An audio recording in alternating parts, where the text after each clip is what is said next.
Although Adventure would eventually become its own series, it was branded as Final Fantasy in both America and Japan. But 2 years earlier, what was at the time believed to be Square's first handheld fantasy offshoot was also developed for the black and white device. It was the original Game Boy's first RPG.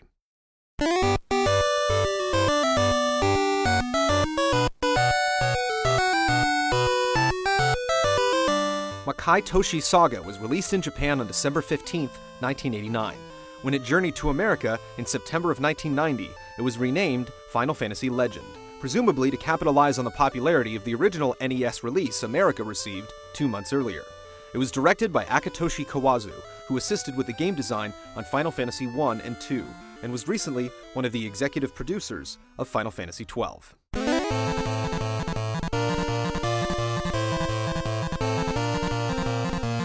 Kawazu would also direct Legend's 2 Game Boy sequels and produce or direct the 6 console follow-ups. The series' 7th installment was the first to regain its original franchise name in the US, when it started a 3rd trilogy in 1998 as Saga Frontier.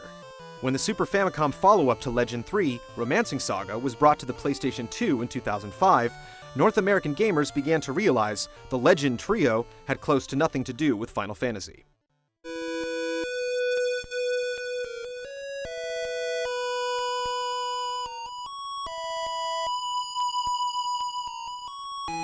In 1994, 1 year after the release of Legend 3, Square released Final Fantasy VI.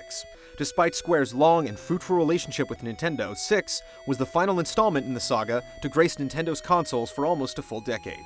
Nothing with Final Fantasy in the title was ever released for the Nintendo 64.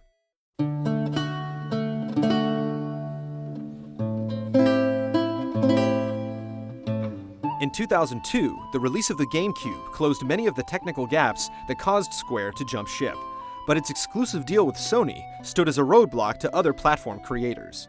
In order to circumvent these ties, Square helped to create the Game Designer Studio, with none other than Akitoshi Kawazu at the helm, then head of Square's production team too. Kawazu held the majority of the shares, so the Game Designer Studio was able to develop games for Nintendo. Its first and only creation capitalized on the experimental technology running on the Cube's current canon.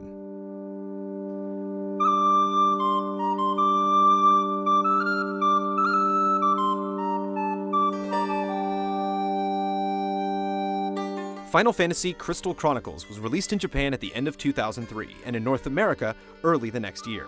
Kawazu acted as executive producer. Kazuhiko Aoki, who had worked extensively on Final Fantasy IX and had been connected with Final Fantasy since 3, directed the project. The art and characters were designed by Toshiyuki Itahana, who assisted Shuko Murase with 9. Kumi Tanioka, known for her work on Final Fantasy XI and several Chocobo games, composed the whimsical score.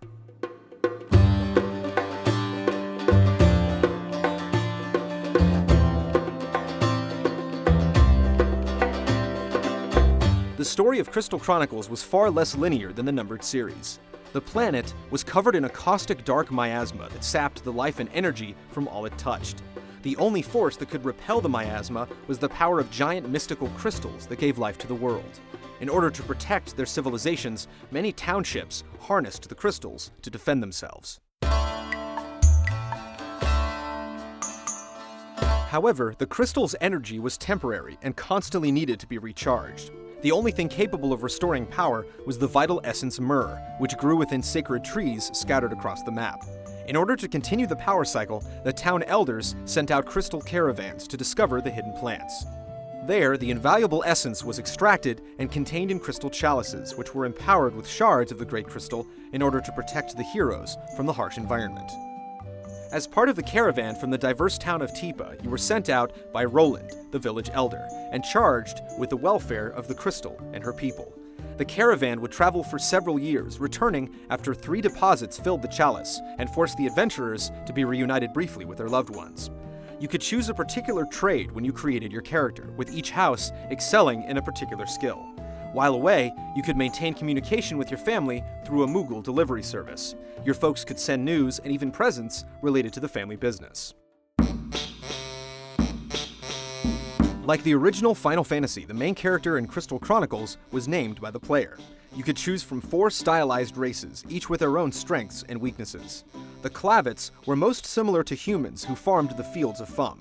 Although small, the Lilties constructed a vast empire of the past built upon the weaponry created in the Catharigian mines. The Selkies were a tribe of fur-wearing nomads that had an unclear past. And lastly, the Ukes, who escaped control of the Liltian Empire by fortifying the city of Shella, formed a sluice that diverted water to some of the more arid regions of the world. Gameplay in Crystal Chronicles was different from many of its predecessors and completely unique to anything else on the market, thanks to the utilization of the GameCube's Game Boy Advance link cable, allowing players to control their characters with the handheld and check its screen for vital stats and available actions. Battles were fast-paced and real-time, similar to combat in Zelda or Mana. Complex advancement systems were abandoned in favor of a more tangible, action-oriented approach that offered fewer options but more manageability of active commands. The first was a basic attack that could be strung together for combos or charged for a range shot. Throughout the various dungeons and battlefields, spheres of magicite dropped off certain enemies that enabled the use of different classic spells, such as fire and life. Depending on the number of command slots available, varied combinations of magicite were used to create fusion spells, such as Holy or Gravity. Magicite was only specific to the dungeon in which it was found, and would be lost when the task at hand was completed. As dungeons were cleared and bosses were defeated, players could choose from a list of artifacts they had collected that added bonuses to their abilities. Upon completing the dungeon, the player was able to pick one, and the others were lost. Artifacts varied from statistical bonuses to rings, which permitted the casting of certain spells, regardless of what area was being explored. Although Crystal Chronicles had an engaging story and innovative gameplay, its primary lure was multiplayer connectivity. True to GameCube form, Chronicles allowed players to set out with up to 3 of their friends. The addition of extra caravanners added a number of changes and enhancements to the experience, while simultaneously comprising a few technical and financial challenges. In order to engage in multiplayer or cooperative mode, everyone, including Player 1, needed the link cable and a GBA. The setup had been utilized before on Zelda games like Wind Waker and the Four Swords, but with them, the technology was used mostly for additional content. In Crystal Chronicles, it was a necessity. Players could check their inventory, swap out spells, shop, and do other such activities without disturbing the other players. However, the character remained vulnerable at all times. Many questioned if a more intuitive inventory management system would have been better than the complicated and expensive requirements. GBA issues aside, multiplayer successfully added another level of depth to the game. Fusion was no longer available simply by adding additional magicite to the command list, and players needed to time the execution of certain spells in order to achieve greater effects. Also, impromptu roles were assigned randomly that helped in completing tasks. Each GBA screen displayed various pieces of information, such as a minimap and enemy positions and statistics. This allowed one player to be navigator, leader, chalice carrier, and so on. Communication and teamwork was essential to be as efficient as possible.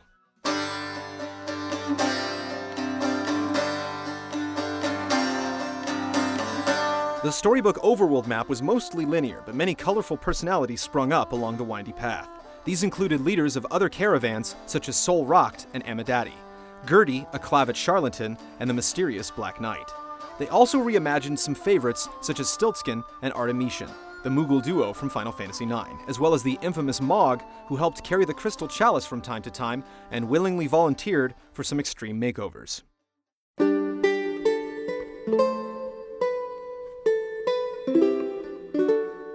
Although the saga of Crystal Chronicles continued on, the game designers did not. By 2006, and shortly after its merge with Enix, Square acquired the studio, in addition to Taito and a number of other companies. Although the GDS no longer exists, the majority of the creative team that gave birth to Crystal Chronicles, including Kawazu, Idahana, and Tanioka, returned to begin development on 2 new chapters. Ring of Fates is a prequel planned for the DS which expands on the core gameplay of the GameCube original, and follows the story of brother and sister, Yuri and Chilinka. The Chronicles will fill out the Nintendo platform line with the release of its intended sequel, The Crystal Bearers, for the Wii, which will be more of a single-player experience than the other iterations. Adventure was the inception of a franchise, but it was soon rebranded and renamed. Legend was already its own entity, but American Game Boy owners were told a different story. Crystal Chronicles, however, has slowly become an arm of the Final Fantasy tree, rather than an apple that dropped a few feet from it.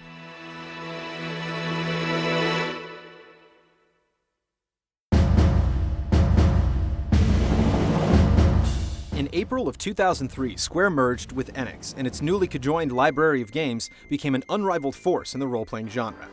But a couple of years before the unprecedented unity, sometime around the turn of the century, a Square executive and one of the top minds at Disney Studios stepped into an elevator together. When they stepped out, they had already drawn the first line in an animated crossover of unimaginable proportions. The Kingdom Hearts series was produced by Shinji Hashimoto, penned in part by Kazushige Nojima, and composed by Yoko Shimomura. Most of the other design credits fell to Tetsuya Nomura, who directed, designed the characters, and was responsible for the concept. Nomura's task was to create a game in which aspects of familiar Disney characters and worlds meshed with aspects of various Final Fantasy games. Nomura attempted to utilize different Disney locales that all had distinct looks and feels, and merged the backdrop with many Final Fantasy characters he had a hand in creating. These two elements were brought together with the aid of an original story by Nomura that followed the plight of three children, Sora, Riku, and Kairi.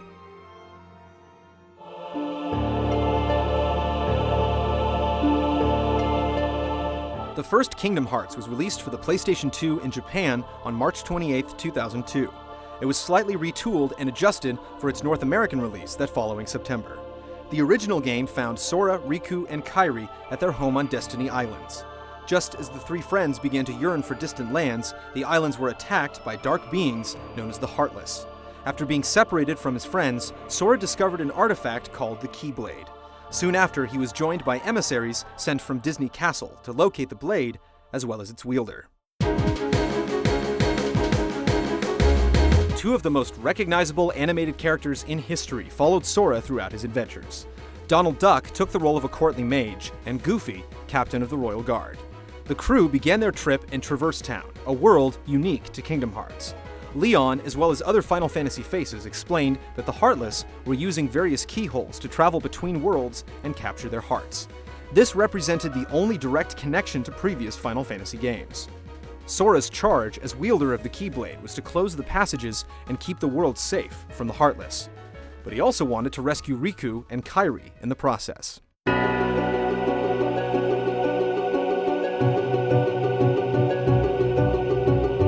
This search was thwarted by the magnificent Maleficent and her plan to harness the power of the seven princesses of Heart to open the keyhole to Kingdom Hearts, the collective of hearts and a reservoir of knowledge. The game's finale prompted even more questions about the overly analyzed life-pumping organ, and it's taken 2 games since to try and answer them.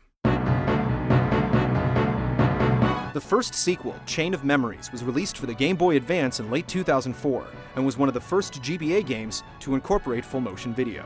It directly followed the first game, opening with Pluto and later a dark figure pointing Sora, Donald, and Goofy in the direction of Castle Oblivion. The strange edifice was the base of Marluxia, a member of the Shrouded organization, which would later be given the suffix 13. Sora, Donald, and Goofy ascended to the top in hopes of finding Riku and Kairi. As they climbed higher, Sora and friends lost their recent memories, but stirred up old events long forgotten. The levels were projections of Sora's mind, and Chain of Memories introduced a new card-based system of navigating them and interacting with their enemies. Several characters important to the development of the story were also introduced, such as Naminé, a young girl with strange powers over memories, and Diz, an enigma wrapped in bandages. It also featured another unlockable mode, which shed light on Riku's story and his own personal battles. Both flights through the castle revealed an equal amount of secrets and riddles, and put Sora's fate in jeopardy. The third installment would begin with an entirely new protagonist. Kingdom Hearts 2 was released for the PlayStation 2 on December 22, 2005 in Japan, and March 28th of the following year in North America, as the search for Riku and Kairi continued. 2 was very similar to the original, but improved on a number of aspects that were thought lacking. The sequel added a drive bar that allowed for a variety of form switching, as well as more flexibility with summoned characters. reaction commands were now possible based on variables unique to certain enemies. It also made a number of improvements to the gummy ship system, which Sora and friends used to travel through the Disney universe in both Kingdom Hearts 1 and 2.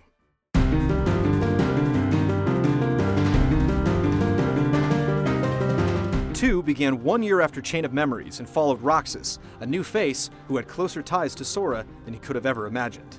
It wasn't long before Roxas encountered nobodies, which were shells of those left behind when a Heartless was formed. These half-humans drove the plot forward, calling upon villains new and old to continue their charge against Mickey's kingdom. Each Disney film relived through Sora's eyes was conceived as its own world, recreating numerous iconic landmarks and often scenarios ripped right from the celluloid print. Among them were Alice's Wonderland, the Deep Jungle, the 100-Acre Wood, Agrabah, Atlantica, Neverland, Halloween Town, the Beast's Castle, Timeless River, Port Royal, and Space Paranoids, in addition to new worlds created especially for the series. A number of extra familiar Disney characters could be called into battle to aid Sora, much like the summoning system of Final Fantasy XII. Donald and Goofy departed the battlefield in place of Aladdin's Genie, Chicken Little, Stitch, Dumbo, and Tinkerbell, to name a few. Each sidekick aided Sora for a limited time and possessed a special attack.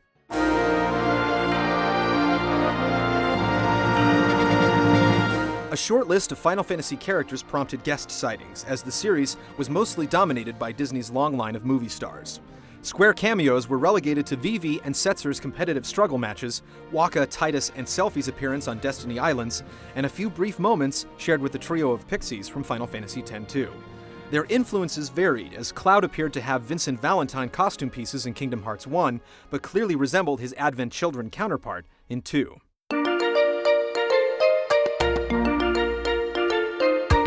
Following in the footsteps of Final Fantasy X, the Kingdom Hearts series utilized voice acting to tell most of its story. When possible, a strong effort was made to preserve the original Disney performers. Reprising their timeless roles were Catherine Beaumont, Jodie Benson, Robbie Benson, Kenneth Mars, Chris Sarandon, James Woods, Scott Weinger, Robert Guillaume, David Ogden Stiers, Angela Lansbury, and Bruce Boxleitner, among many others. In order to give life to many of the Final Fantasy characters who didn't have voices, as well as characters unique to the Kingdom Hearts series, Square employed a number of popular performers. 2 of the Kingdom Hearts creations, Sora and Riku, were voiced by Sixth Sense child star Haley Joel Osment and Seventh Heaven heartthrob David Gallagher. Joining them were the vocal talents of Lance Bass, Brittany Snow, and Christopher Lee. Billy Zane, David Boreanaz, and Mandy Moore also lent their voices to Kingdom Hearts, but were replaced for Kingdom Hearts 2 with other standbys, many of whom Square used in Advent Children. Other legends of the voiceover world, such as Dan Castellaneta and Tress MacNeille, both known for their work on The Simpsons, filled in the cast.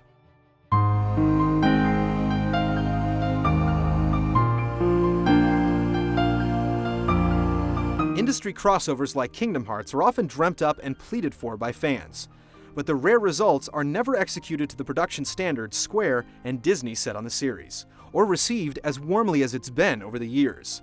3 Kingdom Hearts sequels have been announced that will take the storyline in unthinkable directions. Kingdom Hearts 1 and 2 both received substantial sales numbers and kudos from gamers of all ages. But the theme is also a mixture that's as puzzling as it is lovable. Instead of letting the concepts collide like the Jetsons meet the Flintstones, Nomura made it an astonishingly complex world unto itself. So much so that he even altered characters first drawn by his own hand. The infant franchise may have had Walt and Hironobu fans scratching their heads, but Kingdom Hearts has already established itself as a rival to the 2 massive forces that inspired it.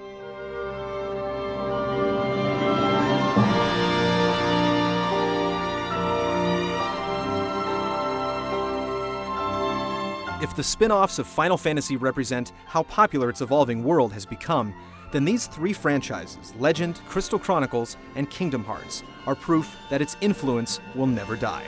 It may take up to a half a decade for a Final Fantasy Roman numeral to assume its shape, but while fans wait, there will always be plenty of diversions to keep them looting with their allies or getting reunited with adoring childhood companions.